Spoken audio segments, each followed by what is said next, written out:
రామకృష్ణ పరమహంస గారి ఈ సూక్తి మనకు ఒక సరళమైన కానీ ముఖ్యమైన జీవిత పాఠాన్ని నేర్పుతుంది. తోటకు వెళ్ళిన వ్యక్తి పండ్ల కోసం వెళ్ళినప్పుడు ఆకులు, కొమ్మలు లెక్కించడం వదిలి పండ్లపైనే దృష్టి పెడతాడు.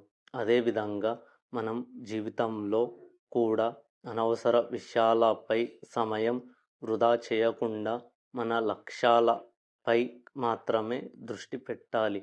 స్పష్టమైన లక్ష్యం, కేంద్రీకృత శ్రద్ధ ఉంటేనే విజయం సాధించగలం అనే సందేశాన్ని ఈ సూక్తి తెలియజేస్తుంది.